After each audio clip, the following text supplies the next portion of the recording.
Have you ever wanted to create a really great form for your contact page? There are a few ways to accomplish this, and today we're going to look at how to use a Google form embedded into your website to create this. Now you'll see on my general contact page I have name, email, and then different reasons they might be requesting to contact me, along with their phone number, any kind of information that they would like to submit. And you can see at the bottom here that it's powered by Google Docs.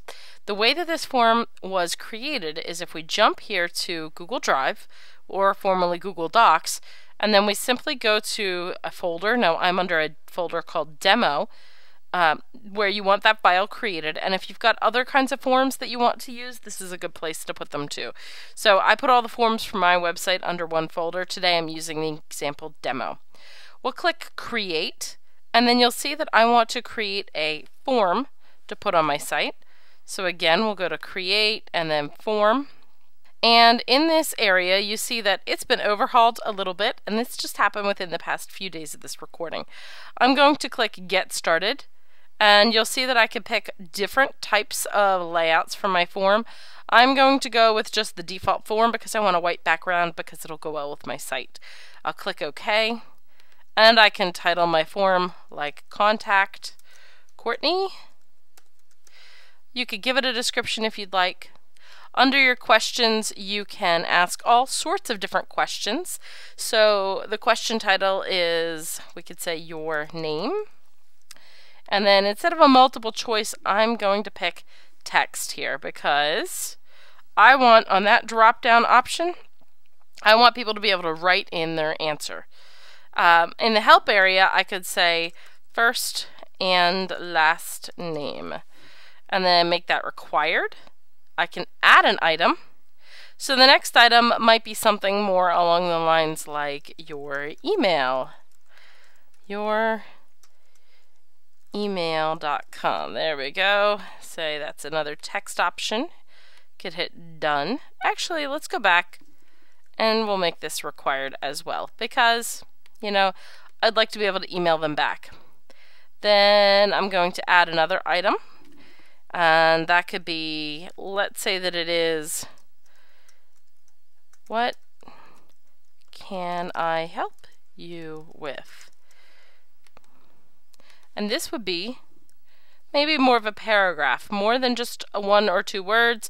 This would be more along the lines like, I have a few sentences to write, and then you could say that's required as well. Now with any of these things, if you'd like to shuffle them around, click drag. You could see that we could shuffle these to different places.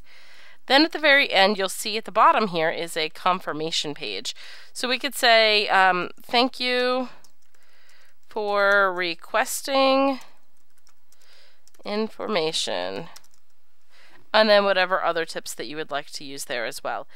So we can allow responders to edit, and we don't need them to respond to edit those questions after they submit. Publish and show a link to the results, sure, that works. The very top of this, you'll see that we've got a couple different other things that we can do. So we could see here, as we're looking at all of this information at the top, choose response destination. Do you want this to go to a spreadsheet that you've created, or are we making a new spreadsheet? What that means is, if I look at here under Demo, my folder, you'll see that I've got some forms. These forms, when I go to look at them, will show up like a spreadsheet. This is a form that's got only a few things in there, name, email, and message. So when I go to look at this thing, it's going to look like it's a spreadsheet when you open it later. When you get your notices, it will look later like this is a spreadsheet. So I'll click Untitled Form. And here, again, we could go to under Form, we could go View the Form. So Form, and then we could go to the Live Form. So that's going to give us that view of a form again, or we could go to Form and then Edit. And that will give us a view similar to what we're working in now. So this is how you get back to editing a form if you land in the spreadsheet mode. Once you have this information collected, it's going to collect into that spreadsheet, and I'm only showing you blank ones for now, but in the future you're going to see all of that data is in a spreadsheet. So when it asks us, when we said choose a response destination, showing up here, that's how we got to this spot. And it says that we want to either add it to an existing spreadsheet or use a new spreadsheet. And so this could be, we could call this contact form, and then we could say create. And now it's going to share anytime that this form gets filled out later. It will share that information inside of that spreadsheet. The next thing we see here is view the live form. So if I view the live form, that was showing by default before. That's just taking us to, again, that finalized preview mode of the form. So I'll close out of that, jump back. Here we see view responses. Well, we don't have any responses yet, but when I click view responses, you'll see again, now we could go from looking at it in the form mode, editing a form, to just give me a spreadsheet with all the data that's inside of it. So that's something to watch for.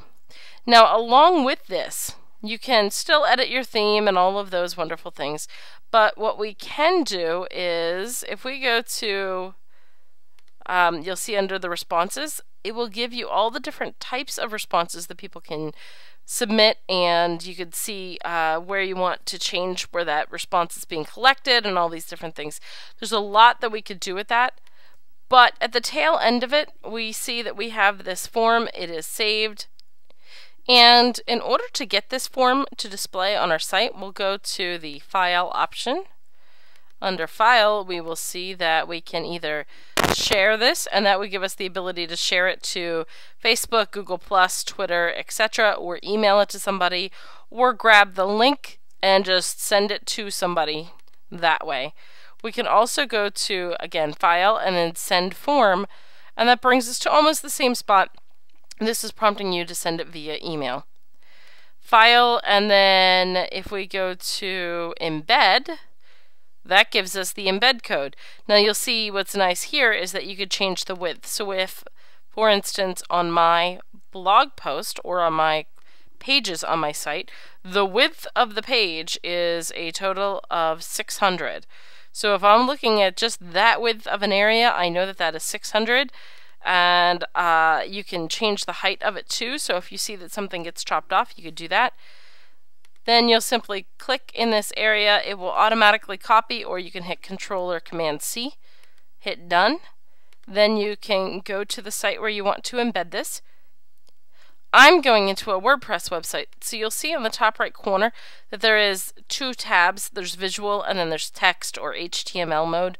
You'll want, if you're going into most blogging platforms or website platforms out there, to be in this HTML or text mode. You'll paste that information in and then test contact. Because I'm not going to make this completely live, you'll see that I could save my draft. And now I will preview my post. And you'll see here is my preview post. So it's saying that when you're looking at this, it's saying, please put in your first and last name, your email, and what can I help you with. You really don't get a lot of other editing options per se with these forms, but you can do all sorts of very powerful things with them. So if I go back to this demo area and I look at, for instance, contact form here, and if I go to Tools, and then I say I want to go to the script gallery, what I'm going to do is make sure that I get an email every time that this form is filled out. So again, that was Tools and then script gallery.